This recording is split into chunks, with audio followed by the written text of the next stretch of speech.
up and take the whole thing down. But I mean, it really, you don't know that going in.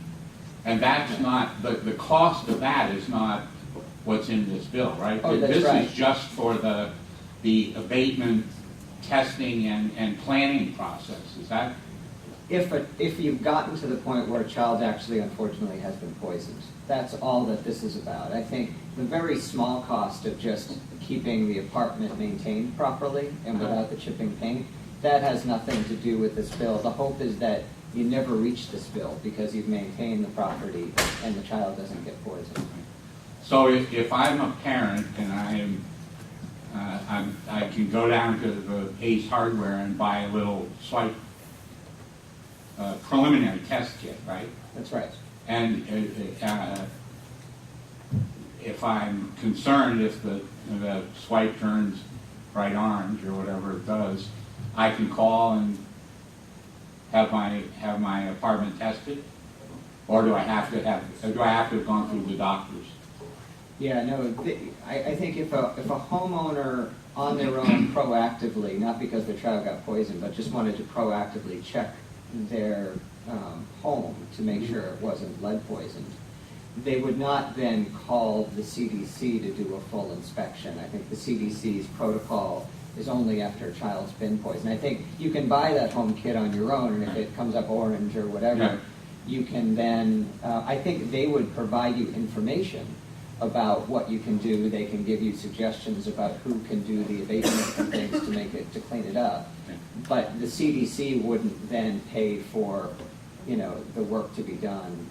It's So only an this intervention. is a very sort of limited population, right? Right, that's right. I mean, And it's just the kids who are poisoned. presumably we haven't had lead paint going up in the last, I can't do the math. Yeah, it that would have been fast, since '78. But there's a finite amount of it. Right. I mean, there's a good number of, right, exactly. I mean, so we stopped using paint that had lead completely in 1978, and so things built since then would not have lead paint in it. Right, so it is a subset. So while I appreciate in one sense that this is a lot of money, it's in another sense, given the consequences of it, it's not. And it's there's a diminishing, we could anticipate it over time Right. going away. Right. I think where a whole lot of scientific literature on this is around costs is around the increased cost in special education and in juvenile justice. Yeah.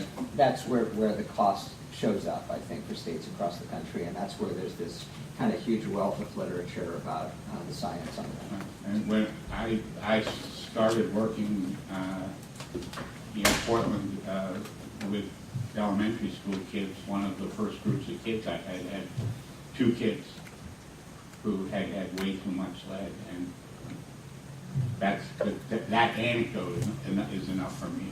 It was tragic to see the fallout. Yeah. Additional conversation? Representative Bettine? Make a motion on pass and amended with the language that Mr. McCarthy brought forward to us. For a second, then maybe I'll say something else. Moved and seconded by Representative Bettine and Senator Haskell.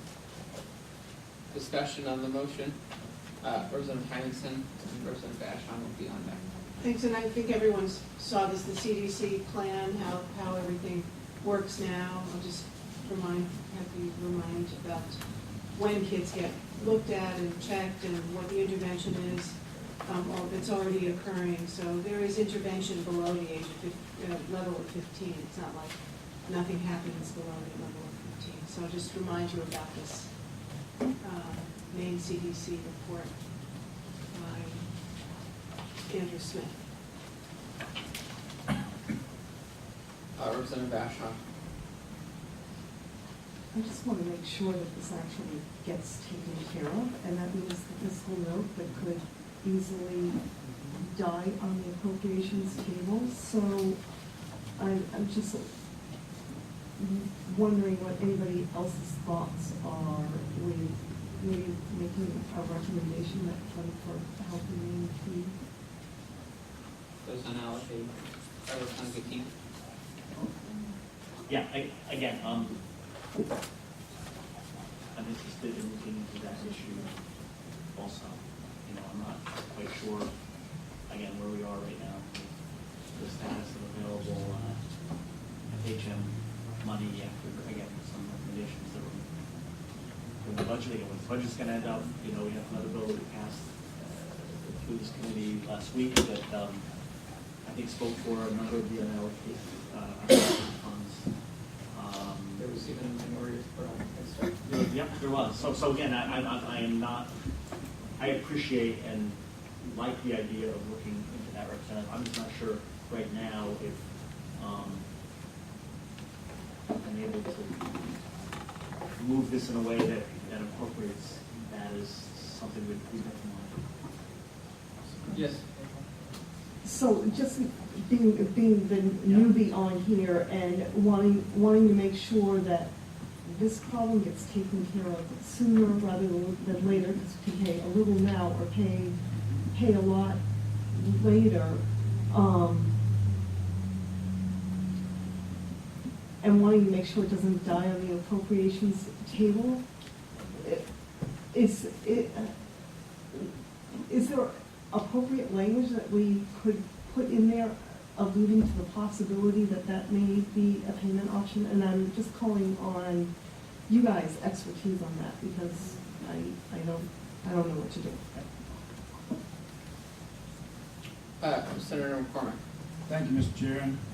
Representative Hymanson was referencing the main CDC testimony, and it's interesting at the bottom of page 2, it said, as important as this appears to be, we are not aware of another state that has adopted the new reference value of 5 as a trigger for more increased case management, and only one single local government, Marion County, Indiana, has adopted the standard. So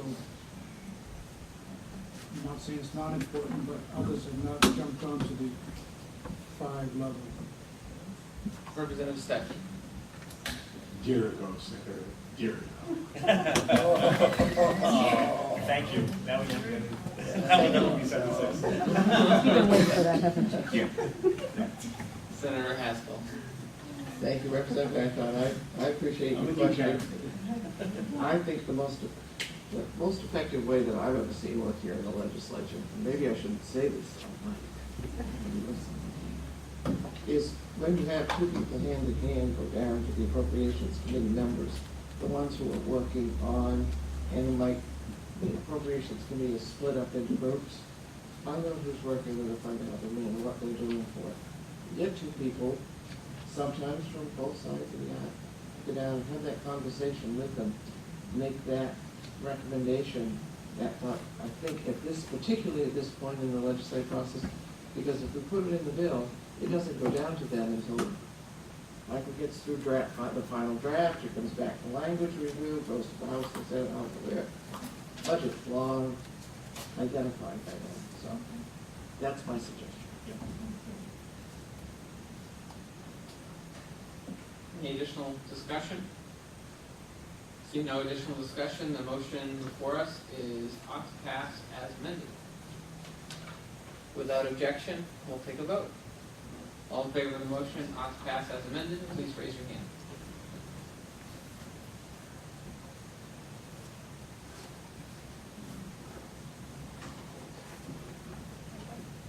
All right, that was 8.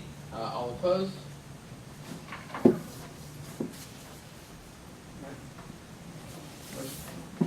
Motion carries.